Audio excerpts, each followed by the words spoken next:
Hi everyone, welcome to Cocosenor, and today I will teach how to find and view the saved Wi-Fi password on Windows computer. First, get Cocosenor WiFi Password Tuner on your computer. Cocosenor WiFi Password Tuner is an easy-to-use wireless password utility that can help to detect all connected Wi-Fi passwords on your computer in seconds.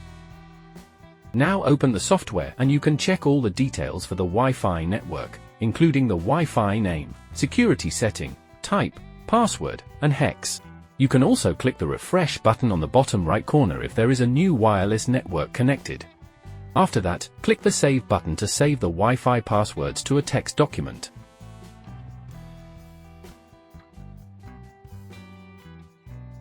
Alright, you can open the text document to check the details. That's all. Thanks for watching.